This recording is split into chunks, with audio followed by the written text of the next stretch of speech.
Yampamagaye kuri telefone aramubwira ati nyizera sheri ntukomeze guhangayika, wowe unsanga nahakubwiye rero ntukomeze kuvuga ko utabyizeye neza, ntabwo nkunda. Umukobwa ati ndagukunda Josuwe kandi ndakwizeye. Josuwe aterega n'icyo ngukundira Grace, noneho tebuka uransanga muri gare ngutegereje, ngiye kuba ngiye mu kazi kubera ko urakora urugendo rw'amasaha 6 mu modoka, nanjye ndaba ngasoje nze nkujyane iwanjye, ariko turaza kuba tuvugana ntugire ikibazo. Grace ati nta kibazo turasubira Josuwe. Buri umwe yabwiye undi ko amukunda. Grace wari warayapakira imyenda imwe n'imwe mu gikapa aragifata aca mu irembo gake gake ntawe umureba, agera ku muhanda kubw'amahirwe ahura n'umumotari amusaba kugera kuri kaburimbo. Motari yaramubwiye ati winyishyura, n'ubundi nari manutse nje hano kuri kaburimbo niho nkorera. Cyanamushimiye agiye gukora mu gikapa ngakuremo telefone ahamagara Josuwe amubwire ko ageze kuri kaburimbo. Imodoka yajyaga hagiye ihagera kandi iburamo umuntu umwe. Ibyo gufungura igikapa yarabiretse yurira yihuse, amaze kugenda nk'iminota 35 aba ari bwo afungura udufuka two ku ruhande ngafata telefone agende yirangaza kuko yari agiye gukora urugendo rurerure. Umukobwa yari atwite inda igeze mu mezi 3, buri wese atangiye kubona ko ayifite. We n'umusore bakundanaga ari we Josuwe wari warayimuteye, bari bapanze kubana uwo munsi, gusa umukobwa yaravuye iwabo acitse batabizi. Yashakishije telefone mu mifuka yose ayibuze yanzura ko yibagiriwe mu rugo. Yatiwe bari begeranye amayinite ayihamagaye icamo irirangiza, ahita abyemeza ko ariho yayisize. Mu mutima yaribwiye ati yambwiye ko musanga muri gare, nimero ye ndayizi, nimpagera ndatira undi muntu mubwire ko nahageze. Ibya telefone nabyo ntabirenze, ahubwo biratuma mu rugo badakeka ko nagiye vuba, ahubwo sinayisize ku buriri cyangwa ni ku meza sinibuka, ariko uko biri kose nta kibazo kibirimo. Icyari kumbabaza ni ukuba nari gusiga amafaranga y'itike, ariko ubwo nakinyereyeho ho ntaribe. Imodoka yagiye isaha ya mbere, igenda iya kabiri, ku isaha ya gatatu irahagarara ngo abagenzi babanze baruhuke, abajya gufata ibyo kurya bajyeyo, abanywa amazi bayanywe kuko baburaga urundi rugendo rw'amasaha 3 kandi yashoboraga kurenga mu gihe imodoka yagira ikibazo cyangwa abagenzi bamwe bakagenda bavamo hinjiramo abandi. Grace wari utwite yumvise ashaka imineke n'amandazi, atubona indinda kwicisha inzara, igihumbi nasagura cyamarira iki, itike namaze kuyitanga ninkoreshamo 500 ndasigarana ndi. Josuwe wanjye ari mu kazi ndamugeraho nshonje ngaburire. Yaguze imineke n'amandazi nasubira mu modoka ameze neza, imbere n'inyuma yarasigaranye 500 gusa, avuga ati nayo ni menshi ahubwo kuko Josuwe n'umukire ndabizi, imyaka maze yaragiye gupagasa ni myinshi. Basubiye mu modoka, ashyira umutwe ku ntebe y'imbere arasinzira, yongera gukanguka mu masaha nyuma ya saa 6 abandi bari gusohoka mu modoka. Yarageze agiye kureba umukunzi we. Akigera muri gare yabanje gushakisha Josuwe ngo arebe ko yaba yabari ku masaha y'imodoka ihagenda, akaza kumutegereza kuko yarazi amasaha y'iyo modoka ishobora kuhagerera, wenda akaba yahageze mbere. Yazengurutse muri gare ntiyamubona. Imvura yasaga n'ishaka kugwa, gusa ahubwo yari hafi kugwa, nuko Grace we yabonaga iragwa mu masaha y'imbere. Yatunguwe no kubona imanutse ari nyinshi, yiruka ajya kugama nk'abandi bose. Yari iri mu rubura rwinshi n'imiyaga myinshi, umuntu yavugisha mugenzi we ntiyumve. Grace yatangiye kwibaza ati uwo wasanga Josuwe ari kumpamagara kambura. Yabwiye uwo bari kumwe ati wantije telefone ngahamagara umuntu, nawe turi umusaza ariko muko nako madam ushaka guhamagara umuntu mu nkuba n'imirabyo, uretse kuba atakumva se ubwo urabona utaduteza ibyago. Sinumvise ngo inkubita ikubita umuntu uri kuri telefone. Uwo mugore yari imwimye, abandi bari bogamanye nawe batangira kumwunganira bati nibyo rwose ntiwibeshye, inkubi zirana no kuvugira kuri telefone. Saa 10 zari zageze, Grace yongera kumva inzara imwishe kubera ko yari yugamye ahantu bacuruza amandazi. Ya 500 yarasigaranye nayo yaguzemo imineke n'amandazi, hanyuma inzara irashira, gusa asigara nta n'igiceri afite. Kubw'amahirwe imvura yatangiye kugabanuka, abantu basubira mu bikorwa byabo. Yarebye umusore wari uhagaze hirya atitira kubera imbeho, ati wamba bari ukantiza amayinite ngahamagara umuntu. Uwo musore ati mu cyo gikapa ngifate mbone kuyagutiza, ubushize nayitije umuntu w'umukobwa arayirengana, akira ari kuvugira iruhande rwanjye. Yahamagaye kuri telefoni, hamagara nimero ya Josuwe ntiyacamo. Yasubije uwo musore telefoni ye, mu maso he harahinduka, asa n'utaye ubwenge. Yafashe igikapa akomeza kugenda azenguruka aho muri gare, bigera saa 12:30. Yongeye gutira telefone ahamagara nimero ya Josuwe, nabwo ntiyacamo. Nimero zose Josuwe yigeze gukoresha yarazizi, ahamagaye zanga gucamo. Yatangiye kurira, amarira akamanuka ku matama, akomeza kugenda azenguruka aho muri gare ngo arebe ko yamubona, gusa ntiyamubona. Uwo mujyi yari arimo uri mugari, uri kure y'iwabo cyane. Imodoka yihuse yagendaga amasaha 6, gusa iyo bajemo yari hagiye hafi 8. Nta muntu n'umwe yari ahazi, naho ubwaho ntiyari ahazi. Yatangiye kwibaza kuri Josuwe, atangira kumurakarira kuko yari yamusezeranyije kandi amusanga mu mujyi. Umujyi wari wegeranye na gare, uhura ahagana haraguru, gare iri hepfo iriho n'uruzitiro. Hose yarahazengurutse, ageze hararuha, yicara ku dutebe twari aho atangira kurira yageraho agahora. Yari afite umunaniro mwinshi cyane. Nka saa mbiri yongeye gutira telefoni ahamagaye nimero ya Josuwe ntiyacamo. Inzara ntiyarakiyumva, ahubwo yarahangayikishijwe no kwibaza aho ararara iryo joro. Iyo yaba afite andi mafaranga yari gutega imodoka y'ijoro wenda agasubira iwabo bakamwica nk'uko bahoraga babimubwira, kuko yari yaratwaye inda akihaba nta mugabo, yarabahishe n'uwayimuteye. Yasubiye muri gare ajya ku dutebe bategereje imodoka bicaraho, ku bw'amahirwe yisanga ari we ugiye kutwicaraho wenyine kuko bwari bwije cyane hafi saa 5. Abandi bazaga binjira mu modoka. Yafashe igikapu agishyira ruguru ariryamira. Yari afite ikiniga ariko kumva isi yose yamwikaragiyeho. Iwabo ntabwo bari bakinnye cyane byo kutabona harara n'ibyo kurya, none yaragiye kurara muri gare kandi afite inzara. Ikibazo nuko bari batangiye kumuraza ku nkeke, bamubaza uwamuteye inda, bamubwira ko bazamwica natabivuga. Umushoferi wari ugiye gutwara abagenzi, imodoka isa naho ari iya nyuma igiye guhaguruka, yaje agana mu modoka ye ngo arebe ko abagenzi bose bagezemo, kuko isaha yo guhaguruka yari igeze. Ageze iruhande rwa twa tuzu tuba turi muri gare aho abagenzi baba bicaye bategereje imodoka, yumva umukobwa ari gutsepfura nk'uri kurira. Yegereye Grace ati, yewe kuryamye hano, uragenda n'imodoka yasangahe, ko warize habaye iki? Grace yarongeye ararira ati, ntaho kwerekeza mfite, umuntu yampimukiye ankura iwacu nje kumureba, none bigeze magingo ntaramubona. Shoferi ati, nitwa Brian, wowe witwa nde? Iwanyu ni hehe? Kuki uwo muntu utamuhamagaye? Umukobwa ati, nitwa Grace. Yamubeshye ko bamwibye telefoni, ati nakabe namuhamagaye gusa telefoni yanjye bayibye. Nati abandi amayinite iye ntiyacamo. Shoferi ati, aho kurara hano ngwino nshaka wo ngutendeka, ndagushakira aho urara mu gitondo nkuzindukane tugarukane inaha, kuko ngiye kuraza imodoka muri gare yindi. Mu gitondo mpaguruka saa 9 nkagera hafi saa 4. Ubwo wowe turajyana, dore saa 5 zirageze. Saa 8 turaba tugeze iwanjye, uryama amasaha hafi 5 cyangwa 6, nkugarure hano utegereze uwo muntu wawe, wenda telefoni iraba yaciyemo nuko muvugane. Nubwo yari yakwiye igikote mu gikapa yifubitse, imbeho yari yamurembeje. Brian yasanze imodoka yuzuye neza, abura hatendeka Grace wari wumvise agize agatege, kuko wenda yaragiye kubona harara kandi wenda bakaza kumugaburira. Brian yinginze abantu bose abasaba ko hagira bemera bakibyiga uwo mukobwa akabona umwanya, bose barinangira. Nawe yarisajije ati, noneho sintwara, niba mushaka kugera mu rugo bukeye mu mwime. Ku minota yagombaga guhagurukiraho hari harenzeho 30 yose. Umwe mu basore bari bicaye inyuma yamusabye kuza akamuha umwanya, wenda wakaza kwicara hagati y'intebe hamwe barambika ibikapa. Brian yarabyishimiye ati, wowe ndagusubiza iyo watanze itike nkongereraho yo kugura agacupa, kuko uri umuntu w'umugabo. Brian nawe yarakira umusore atwara abagenzi abavana mu mujyi umwe abajyana mu wundi.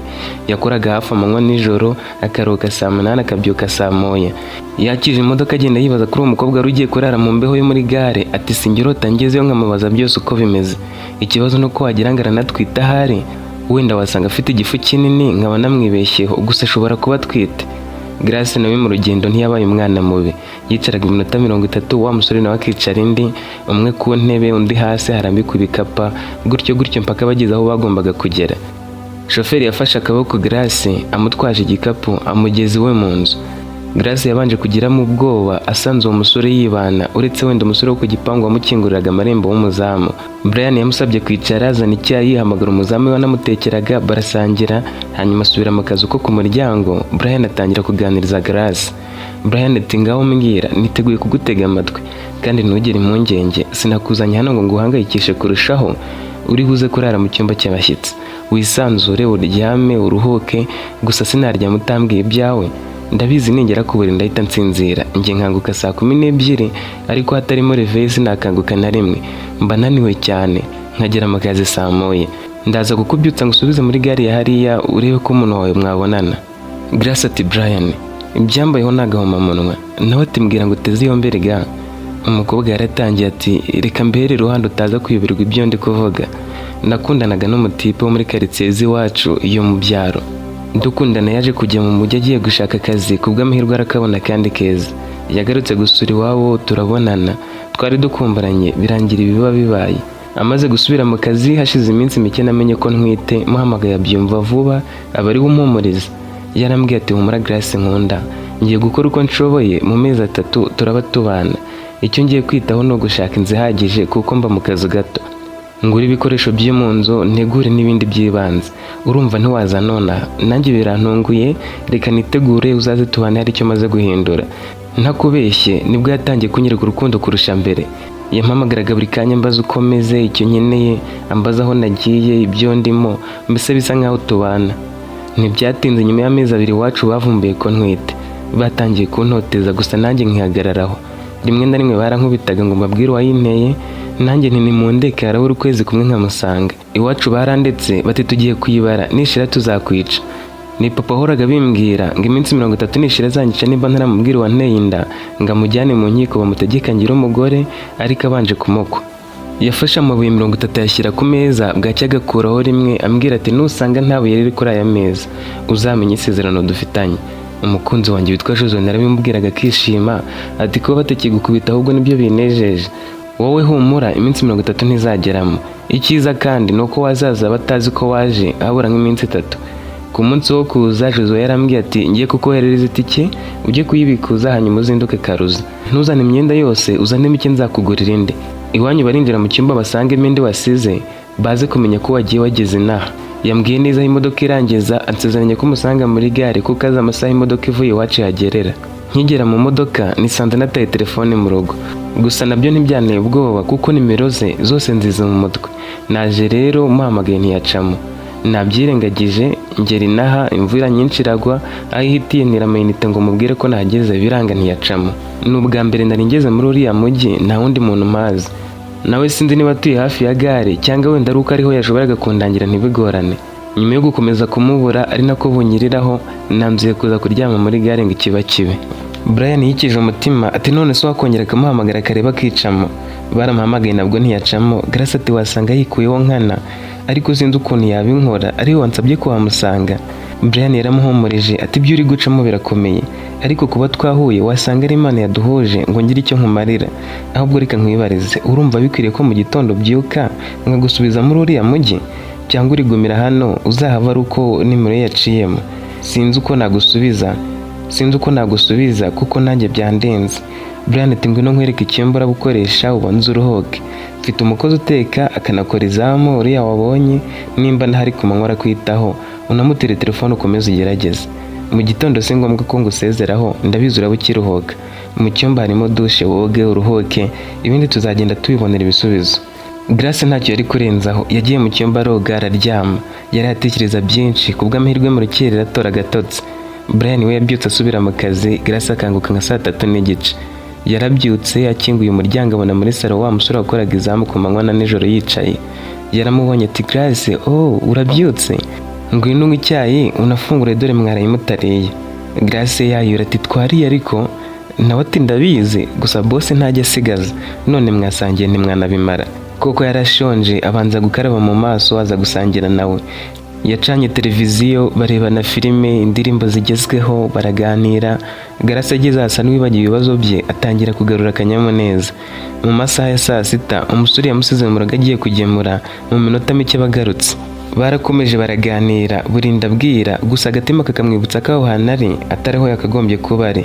Yabaga atangiye kwibaza aho Jozo atuye, impamvu yamuhemukiye n'ukuntu yaragiye kurara muri gare. Uwo mukozi agahita azana izindi nkuru, umukobwa akarangara akabyibagiza. Nimugoroba agiye kuryama, gusa nawe ntiyarazi ngo birarangira bite. Yaryamye nka 2:00. Ku manywa yari yiri wagerageza guhamagara nimero ya Jozo we ariko nticemo. Yatangiye kwibaza atari ko wasaba Brian amafaranga y'itike ngasubira iwacu. Nabonye ari umwana mwiza, wenda nazamwishyura ngezeyo. Yibutse ukuntu wabo babaraga iminsi bamubwira ko nishira bazamwica, atari ko byose ni kimwe, sinasubirayo. Ikibazo ndabahe kandi ntwite, nsaba akazi ko guteka se? Brian yaragiye kumara icyumweru adakora kuko bari abashoferi 2 basimburana ku modoka imwe. Umwe yamaraga igihe runaka atwara, undi nawe aruko, kugira ngo atazagira urwara umunaniro ukabije akaba yakora impanuka. Iryo joro yageze hafi yiwe akura ibyo kunywa byinshi ashyira umukozi we. Yageze ku marembo aramukingurira, bageze muri salo muzamu ati uriya mukobwa n'umwana mwiza, nuko yanze kumbwira byinshi kuri we, gusa nanjye sinari nkeneye kubimenya. Twarebye amafilime, dukina amagames n'ibindi, yanze kumbwira aho muziranye. Ni umugore wawe se? Uzi ko namusize areba filime ngiye kugemurira wa musore wagonze ejo, ngasanga akicaye muri salo naho igeze ajya. Brian turumva yari kujya heza, kubera ko wabonye atwite rero uketse ko ari umugore wanjye. Ahubwo se umurwayi wasanze ameze ate? Undi nawe ati ntarembye cyane, icyakora ntiyabasha guhagarara neza uyu mwanya. Brian ati na n'ubu ndacyabajwe n'ukuntu telefone yahise ibura. buriya aba yarahamagaye undi muntu wo kumurwaza, none byose nigire kubyishyura. Nubwo umwe ari boss undi ari umukozi, baganiraga nk'inshuti cyane ko bari mu myaka imwe. Barayibanywa bubakeraho kuko Brian yavugaga ati ejo ndirirwa mu rugo ndetse n'indi minsi. Mu rugo kwa Grace baramushatse baramubura. Agenda bageze nka 2 bazi ko akiryamye, mama wajya kumukangura ngo abyuke akubure kuko bari barayibahuriye ibishyimbo, akomanza abona urugi rufungiye inyuma. Yarafunguye yinjiye asanga telefone iri kwaka. Umuntu wari ufite nimero yanditseho Sheri niwe wari umaze guhamagara. Uwo yari Josue uhamagaraga Grace ntamwitabe. Iyo yari inshuro ya 6 ahamagaye. Mama we yariteruje ati wenda agiye hafi, ariko bigera saa 6 ataraza. We na se batangiye kumubaririza mu bantu babonaga hafi aho, bababwira ko batamubonye. Barabyihoreye bigera ku mugoroba ataragaruka. Binjiye muri telefoni ye basoma ubutumwa bahereye ku bwa wa musheri we. Yari yanditse ati Sheri, akazi sinda kajyamo nkuko nabikubwiraga. Naguhamagaraga ngo tuganire kuko ndabizi uragira ibitotsi mu modoka, none wanze kumfata. Ubwo rero reka nanjye mbe nkwitegura njye no kuzana igitanda cyanjye aho nagikoresheje, ngure n'utundi dukoresho duke ibindi tuzabigurana. Ndagukumbuye sinjye urarota nkubonye, nukuri banguka pe. Noneho wabo bahise bamenya ko umukobwa wabo yabahunze akigendera. Mama we yatangiye gutonganya umugabo ati nkubwira ngo ureke kumuhangayikisha. Uyu ureka kumutera ubwoba wenda ntiyari kugenda dusezeye akanatubwira hagiye hariho. Yarakomeje ati reka duhamagare uyu musore tumuvugishe twicishije bugufi, n'abari kumwe n'umwana wacu wenda tumusaba imbabazi kuko bagiye kubana, ntabwo twatangira dufitanye ibibazo n'umukwe. Umugabo atamarangamutima yanyu niyo nanga, ahubwo iyi telefone tugomba kuyibika neza kuko asanzwe umuteye inda. Wenda uwo mugabo we nawe wasanga ari akabwa karaho kagiye kumutobanga gusa. Iyo nkamenya nibura. Umugore yakomeje kumwinginga, bahamagaye nimero y'uwo musore ntiyacamo. Telefone ya Grace bayishyize mu gakarito bati nagaruka azayitwara. Umuriro wageze awushiramo irazima, bikomereza imirimo yabo nubwo mama yanyuzagamo akamutekerezaho. Aho kwa Brian noneho Grace yakangutse bwakeye, gusa akinguye urugi asanga umuzamu yasinziriye muri salo, hari amacupa menshi y'amayoga. Nawe bari bamusigiye udufantara azafatamo kamwe arakanywa, akoze ku muzamu abone yasinziriye. Yongeye kwitekerezaho neza ati ngomba gusubira iwacu wenda bakanyica. Aha hantu ndi simpazi. Brian nawe nta kintu na kimwe arambwira ku buzima bwe. Yisubiriye kuryama akomeza kwitekerezaho. Mu masaha ya 5 umuzamu akangukira hejuru avuga ati noneho baranyica sinatetse ngo ngemure. Yakangukanye isereri araruka kubera ko araranyweye amayoga menshi. Grace wamwumvaga yaje yihuta ati bigenze bite? Umusore ati ibyo twaraye murabibona. Boss wo barakanguka ku mugoroba kuko yanyweye ibyuma, ahubwo mbabarira umfashe duteke njye kugemurira wa musore. Grace ati komeza uryame wowe mbwira ibyo nteka. Yabitetse vuba bihiye arongera aramukangura. Uwo mukozi wakoraga n'ubuzamu icyarimwe yahise amubwira ati Gra, ukuntu ndi kuzengerera sinzi ko ndabasha kugera mu bitaro. Niba bishoboka waretse nkaguha nimero z'umusore umurwaje, nkaguha na telefoni yanjye n'amafaranga ushobora kwifashisha mu gihe haba havutse ikibazo mu rugendo ukajya kumundebera. Kugero ni 500 kuri moto no kugaruka nuko. Tubashyira byinshi n'igikoma kuko ngewe rimwe ku munsi. Grace ati nta kibazo. Niba umuntu umurwaje ndamuhamagara akanyobora ntacyo bintwaye. Nagiye nkabisiga nkigarukira, wenda nasanga nasuhuje Brian yakangutse, nkamubaza icyo ari kuntekerezaho ndi hano nta kindi gitekerezo cyaho kugana mfite. Yagiye muri douche yambara indi kanzu, hanyuma afata igikapu cyarimo ibyo kurya na teremusi y'igikoma, ajya ku muhanda atega akamoto kamugeza ku bitaro bari bamurangiye. Yageze ku marembo ahamagara wari urwaje uwo muntu bagonze ariko bidakabije, nawe ati niba utazi hagarara ku irembo nze ngufate. Grace yakomeje gutegereza, umusore ari umurwaza hageze aramusohoza binjira mu cyumba cy'umurwayi. Bagiye gukingura umutima Grace umuvamo agira ubwoba abira ikiyo yatazi biri kumubaho. Uwo musore tubaye iki? Grace ati nanjye sinzi. Bagikingura yabaye nk'uguye muri koma. Kwifata byaramunaniye abanza kwicara hasi yifata mu maso aburuka agira amarira atangira kumanuka. Josue ni wari uri muri ibyo bitaro. Grace ntiyumvishaga ukuntu uwo musore bakundanaga yaba ari we yaraje kugemurira atabizi. Josue yaratangiye gutora agatege arahaguruka aramwegera amuhagurutsa hasi. Grace utarabyiyumvishaga neza ko yaba ari we aramuhobera. Josue abura imbaraga agwa hasi, wari umurwayi ahita asunika Grace yicaza Josue ku gitanda. Tibigenze bite ko mwese mubonanye magasara muraziranye? Grace ati yego. Josue nawe ati uyu ni wa mukobwa nakubwiraga ko yaje kundeba ngahita nkora impanuka, gusa niwe wantesheje umutwe yanze gufata telefone. Grace yamaze iminota myinshi yitegereza Josue yabuze icyo avuga. Brian wari wamugiriye impuhwe nijoro akamujyana iwe niwe wari wagonze Josue. Yibazaga ukuntu bihuriranye ati ibi bintu si gusa Imana ibirimo ahari. Grace yagumye aho yanze kuvugisha Josue nawe yamwihoreye. Kwa Brian kubera ko Grace yaratangiye gutinda, Brian ubwo yaramwihamagariye ngo amubaze uko byamugendekeye. Yabonye nimero yanditseho boss yamwita batuje, nawe atumbabarire Grace, iyo mba ndi maso sinari kwemera ko kuvanisha uwo murwaza n'ubundi twemeranyije ko nzajya mwishyura, nari kumwohereza akajya kugura ibyo kurya bitabaye ngombwa ko umuzamu wanjye kuvanisha. Grace atumva Brian, umusore naje nje kureba nkamubura niwe wagonze, singaruka iwawe nzaba hanaruka akize, niba uyu murwaza w'umuhemba ni mumusezerere, nageze ku mukunzi wanjye ngomba kumwirwariza, ahubwo telefone y'uwo mutipe sinzi uko imugeraho. Josué yari yumiwe yabuze aho ahera aganiriza Grace. Uwari umurwaje yavuganye na Brian birangira atashye. Grace yegereye Josué aramuhobera nanone. Josué ikiniga kiramufata, timbabarira sheri, ibyabaye byose nta ruhare mbifitemo, nzagusobanurira neza uko bimeze kuko none umutwe uri kundya. Umuganga yaraje amwitaho amubwira ko bazamusezerera bidatinze. Uwo mwanya Brian yaje mu bitaro ati Grace, ibintu mbwiye nibyo? Grace ati niyo sinakubeshya. Yavuze amwenyura ati ahubwo nanjye ujye umpemba kuko ngiye kumurwaza. Brian ati kuguhemba si ikibazo kuko nzakuba 7 mbatere n'inkunga nimujya kubana, gusa reka nkwisobanureho undakarire wenda uzi uko byagenze. Washize iminsi 2 kuva ku munsi wajeho, ejo hashize n'uyu munsi nako ni 3. Josué nawe namusabye imbabazi nubwo atabyumvaga neza ari kubabara, icyo akora ntabwo nari nagambiriye kumugonga. Urabizi muri gare abantu baba bagenda banyura imbere y'imodoka. Ninjiye muri gare ndi kugenda gake gashoboka, sinzi uko narangariye hirya uyu musore nzi ko nawe yamaze kuva mu nzira. Naturutse imbere mubona afite telefone ku gutwi, gusa nyine ndarangara. Namugeze imbere mpita mfata feri, cyakora imodoka yari yamugezeho iramupika ahita agwa hirya. Ntabwo namukandagiye n'ukugwa hasi gusa. Telefone yahise imucika bahita bayitoragura barikomereza, abandi barahurana ntitwamenye uyitwaye uwo ari we. Kubera ko yakomeretse kubwo kugwa hasi bidatewe no kuba imodoka imukandagiye wenda, twamugejeje hano wabona ko ashobora gukira vuba. Brian yakomeje amusaba imbabazi, timbabarira rwose sinari nabyutse mfite umugambi wo kugonga. Bahise bamanisha kumuvuza nkamushakira n'umurwaza kuko bitari birenze, hanyuma mugejeje ku bitaro nikomereza akazi. Uko niko byagenze kandi nawe yaguhamiriza ko ngerageza kumuba hafi. Grace ati wikugora birumvikana, ineza wangiriye nayigaragaza ko wabikoze utabigambiriye. Bemeranyije ko Grace agiye kumurwaza. Brian ati nzajya magera kenshi, ninjye uzajya ugemura kuko undi muri konje. Iyo telefone ubu yigumanye umuzamu wanjye nzamugurira indi. Mu gitondo Josué yumvise ari gutora agatege abwira Grace ko ibintu byose byagenze. Yaramubwiye ati sheri, nabyutse numva nshaka kujya mu kazi nkarangiza utwo nari naraye ntasoje neza, gusa ntekereje ko ntaragize igitanda mu rugo n'utundi tuntu twibanze mpitamo kubisubika.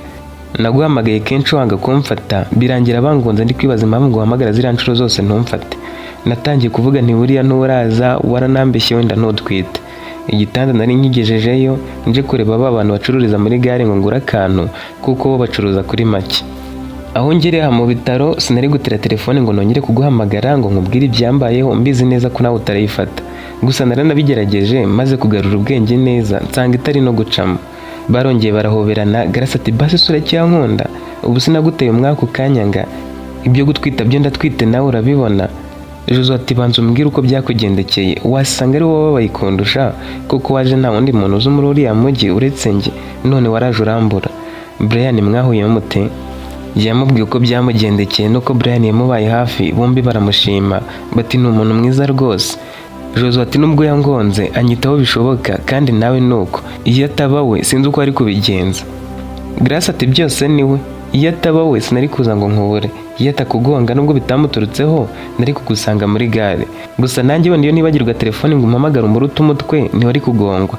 None iyo ataba Brian nanjye sinzi ngo byari kurangira bituriya munsi. Dukwiye gushima Imana aho gukomeza kuganya kuko twese turi bazima tukaba turi kumwe nta buryarya buhari. Hashize iminsi 2 Josué baramusezerera. Brian yari ahari abaza Josué ati none se mugiye gukora iki? Josué ati Grace yari yaje ngo tubane ntiyasubira iwabo.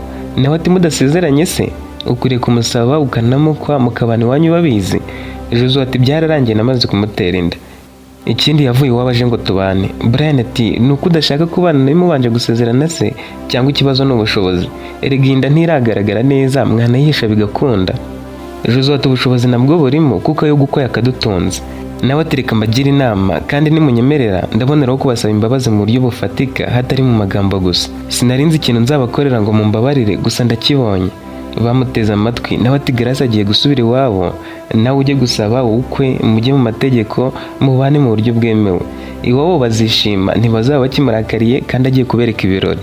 Ku bijyanye n'amafaranga, kubera ko nakugonze nkabicira gahunda, nzabishyirira azakenerwa yose. Namwe ntimupanga ibintu birenze, ibijyanye n'ingendo ntimuzabitindeho, nzatira imodoka nyikodesha. Jozo atubwira akomeje koko byaramurenze, akomeza agira ati natwe nibyo twifuzaga ariko njye byari byarananiye. Brian ati noneho nimugerageze muhamagare nimero ya Grace kuko telefoni yayisize iwabo, wasanga iciyemo iwabo bakayifata mukavugana mukababwira uko bimeze, cyangwa niyanga gucamo Grace ahamagara iwabo, ashobora kuba azi nimero yabo mu mutwe. Barahamagaye icamo, Grace ababwira uko byose byagenze ntacyo bakinze, akomereza ababwira ko agiye kugaruka bakabanza kumusaba bakamukwa bakajya mu mategeko bakabona kubana. Babisamiye hejuru bati nibyo twifuzaga natwe. Kubera ko aho hantu hari kure, Brian yagiriye inama Jozo yo gushaka inzu hafi y'iwabo, dore ko yasaga n'ahaturanye na Grace n'ubundi kuko baturukaga ahantu hatarimo intera ndende cyane. Jozo arabyemera. Bitewe n'uko Brian yari mu biruhuko, yafashije Grace kugera iwabo, afasha na Jozo gushakisha inzu nziza aho bazaba bari kumwe muri iyo minsi nyuma yo gusezerana. Brian tugomba kwamara nk'icyumweru ababasura babasura kuko n'ubundi uzaherekezwa n'abantu bo hafi y'iwanyu, muzajya gusaba no gukwa mu munsi umwe, undi mujye mu mategeko munatahane, muhamare nk'icyumweru, muhite mwizira mu mujyi mubane binyuze mu mucyo. Nibwo uzajya ugera kwa sobukwe bakagufata nk'umugabo. Nubwo Grace yari atwite ntibyari kubabuza gukora ibirori. Yasubiye iwabo abateguza ko bagiye gusaba no gukwa bakajya mu mategeko, bagira isoni zo kuba baramubwiraga nabi kuko yatwaye inda kihaba. Bamubwiye ko ari igitsure cy'ababyeyi ko ntacyo bari kumutwara, mbese bamwigiraho beza bishoboka. Yarebye muri telefoni ye asangamo ya message Jozo yari yamwandikiye amubwira ko atakigiye mu kazi, kagiye kuzana igitanda. Agira amarangamutima y'agahinda kavanzemo n'ibyishimo kuko nubwo byagenze nabi ariko byari birangiye neza, bagiye kubana mu nzira ziciye mu mucyo. Nk'uko babipanze niko byagenze, barasaba barakwa. Ku munsi ukurikira bajya mu mategeko, batahana muri ya nzu Jozo yari yakodesheje mu cyaro, baba ariyo bajya kubana mu minsi mike. Banze guhita bajya mu mujyi aho Jozo yari asanzwe aba, ngo abantu bamusure muri iyo minsi bazabone kugenda. Nyuma yo kwimukira mu mujyi, bahamagaye Brian bagirana ikiganiro kirimo inkuru nyinshi cyane n'inzenya zidasanzwe. Brian tubanza kukugonga harimo umugisha. Jozo ati byose nabihakana, warakoze urangonga, watumye nkora ubukwe bwiza. Grace nawe yashakaga kwemeranya nabo ariko ati umuhangayiko nagize ngo uhamagaye kuri telefoni nkakubura n'uwuzi. Jozo ati njye guhangayikishwa nuko wageze mu mujyi kambura nibyo byanteye kuremba, gusa nta kundi byari kugenda. Grace nawe akigarura ati abantu iwacu ubona njye nkuru babwira iwacu ko nabubahishije kandi bari bamaze kongera igicibwa. Brian yatumye bose biheba nyuma yo kugonga Jozo we, gusa nawe ntiyarabishaka. Kubw'umutima mwiza yagiraga nyuma yo kumugonga amubaye hafi, abonye Grace amufasha atamuzi, atazi ko afitanye isano na Jozo. Yiyemeje kubishyura amafaranga yose bari gukoresha muri ubwo bukwe kugira ngo bumve bamubabariye burundu. Ubu Jozo na Grace babyaye umwana w'umuhungu, babanye neza kandi mu mujyi aho baba babayeho neza cyane bishoboka kuko bafite akazi kabahemba amafaranga ahagije. Urukundo rwabo rwageze ku ntsinzi, uko niko bahora bavuga. Tugeze ku musozo w'inkuru yacu, ngushimira wowe wafashe uyu mwanya ukayirangiza. Naho ubutaha mu zindi nkuru, niba ari ubwa mbere wumvise inkuru zacu ukaba wifuza kuzumva n'izindi, kora subscribe bizarushaho kukorohera. Ntuzacikwe n'inkuru y'ubutaha.